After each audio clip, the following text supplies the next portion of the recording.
Hey everyone, so today I'm going to make a gluten-free apple crumble, but you can use exactly the same recipe to make a standard apple crumble, and you could do it dairy-free. So you've just got to change the ingredients around and I will explain it as I go.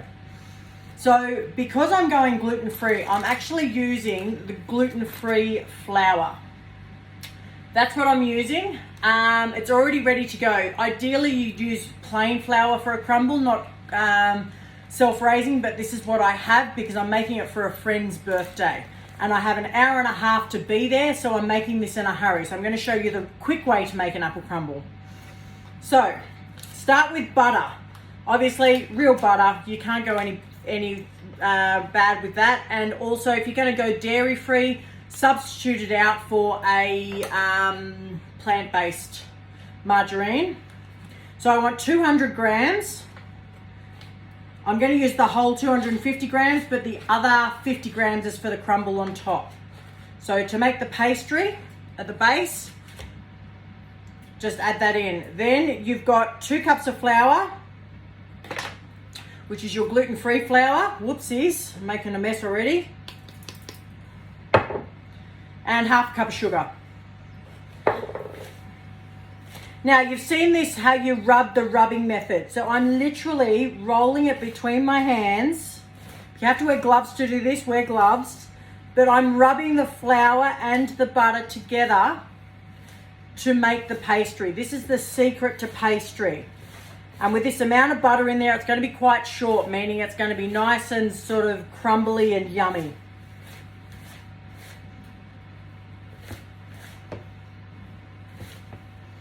See how it's starting to bind itself together?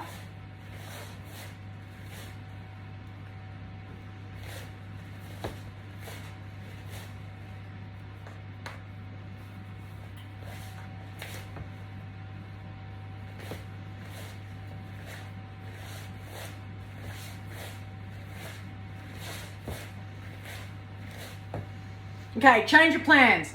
Because I'm making this recipe up as I go, like I always do with crumble, I've got the slight ingredients wrong. So what I'm going to do is I'm going to take, this is now my crumble. I've got enough ingredients here to make the crumble at the same time. So I'm going to half the amount and take out about a cup of the buttery mix, stick it in a bowl and use for the crumble. And then I'm going to add another cup of flour to it. Because what will happen is if I bake this, it won't bake. It's so buttery, it won't actually bake to the amount of flour to it. So just going to add another cup of flour. Or thereabouts, as you saw. Okay, and repeat the process.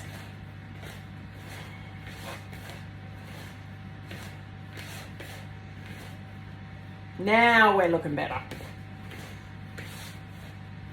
So the original recipe is 100 grams of butter to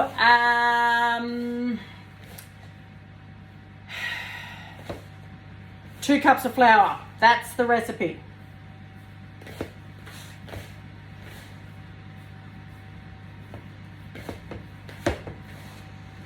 Before you start doing a job like this, always have a sink full of hot water because it's just easier to constantly wash your hands.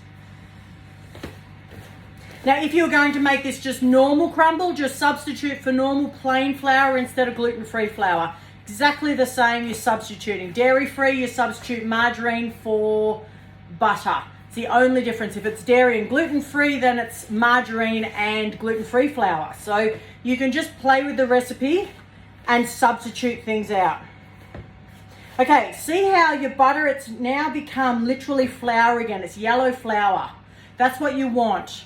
Then you're going to get water. I'm using just filtered water, and you're going to slowly put a little bit in. Now it depends on humidity and it depends on a lot of things to the amount of water you add in. So really it's just pour a little bit in and mix. I can't give you a quantity here because I can't predict how much water you're going to need.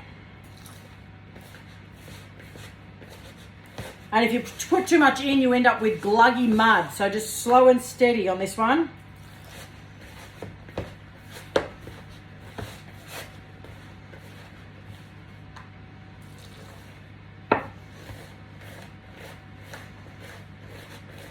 Okay, see how It's starting to come together. They've got blobs, like lumps that are slightly more moist and some that aren't.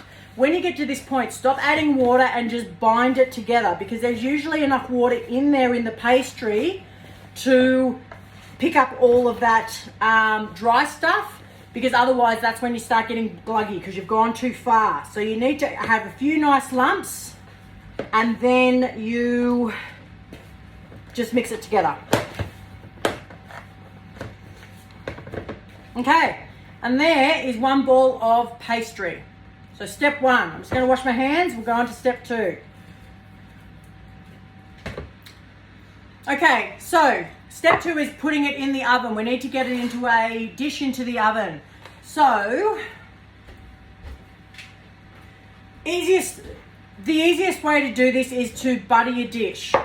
So what I'm going to do is some of this soft butter that I had before, I'm going to, when you make your pastry, you're always better off with room temperature butter as well, not hard butter. You get a better result and it's a lot quicker. So with that same soft butter, I'm going to grease the dish, because if you don't do this, it's going to stick real bad and then it's not going to come out. You can use just a piece of paper or glad wrap, or the paper from the butter works really well to grease the dish, but I just use my fingers and wash my hands, just as easy. All right, done. And then we're grabbing our pastry and we're just going to push it into the base. So there's nothing special about this.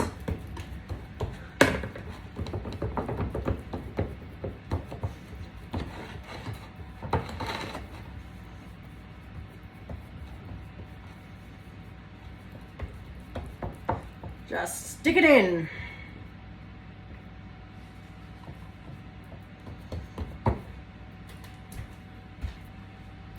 Okay, so now I'm going to stick that in the oven for about 20 minutes because it'll start the rising process of everything and start the cooking, which means that once all the other apples and the crumble and everything are on top, it won't take as long for the base to cook, because otherwise if it's not, crumble's not cooked long enough, you'll end up with a really doughy base. So I'm going to cheat by throwing this in the oven first and partially cooking it before I put the rest on.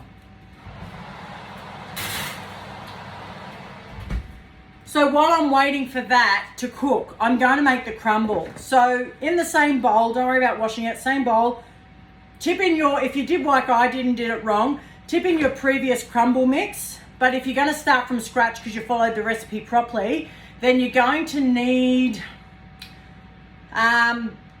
50 grams of butter to 1 cup of flour. What did I write down? 1 cup of oats, rolled oats.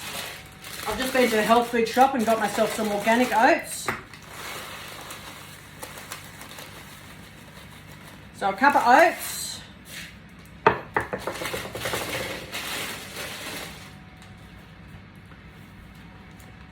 And it's pretty scary, but half a cup of sugar.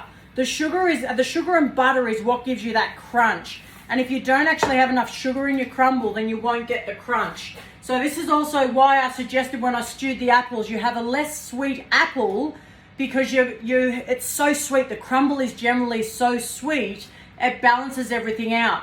If you don't like the crumble to be so sweet, then just have less sugar in it, but it won't have the same crunch. It'll be more cake-like as opposed to a biscuity crumble. So that's up to you on how you do it. So stick the sugar in, and that's pretty much it. And then, same thing, hands in there. This is a messy thing. You're just going to rub it all together so that the butter and everything just binds together and creates a nice crumble.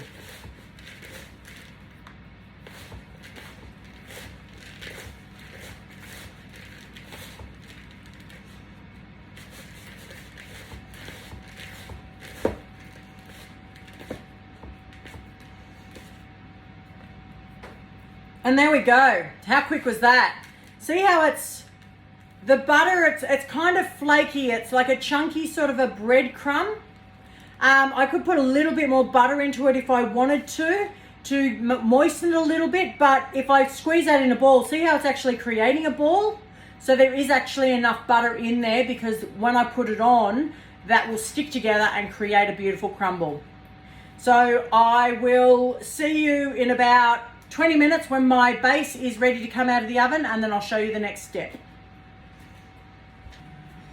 Okay, so it's been 20 minutes and the base for the crumble's been in the oven. I'm just going to grab it out and show you.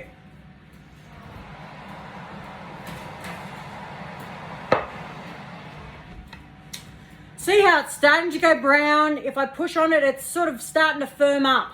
So it's pretty much cooked. It can cook further, but it is getting towards it to be about 3/4 of the way cooked, which means the top won't need as long to cook. So now be really careful if you do it this way, because you'll burn yourself on the glass container, and obviously because it's hot. So here's my pot of apples, stewed apples that I prepared earlier. So what I'm going to do, got too many things in the way.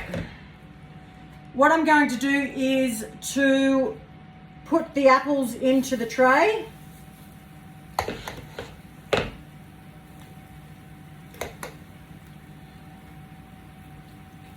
When you put the apples in too, make sure if you've done a really wet mix that you drain off that extra sugar, because otherwise you're going to have a really soggy apple crumble, and that's the last thing you need or want, because it just doesn't taste right. And you can see how the apples still have a bit of chunk to them, but there's also some really soft ones in there as well. So that'll make a really nice finish.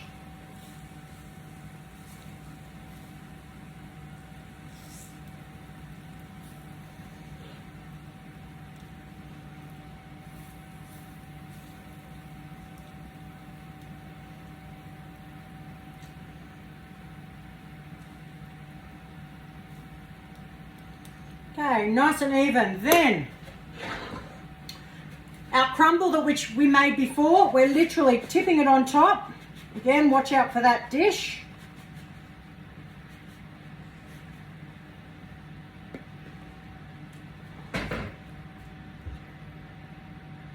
And spreading it to the edges. Now this structurally won't move. It's very structurally strong because it's just flour, essentially. So you can have it slightly above your dish.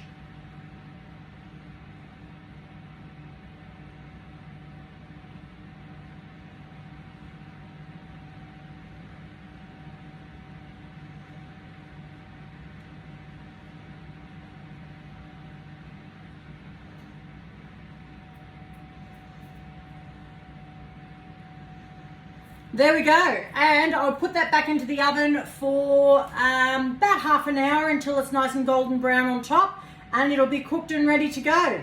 So it's been half an hour since I put the crumble in the oven, and I'm just taking it out now.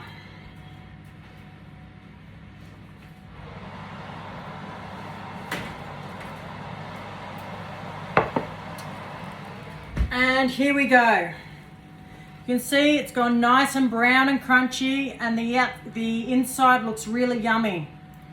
I'll have to let you know how it tastes after the party tonight. Thanks for watching, guys, and I'll talk soon. Bye.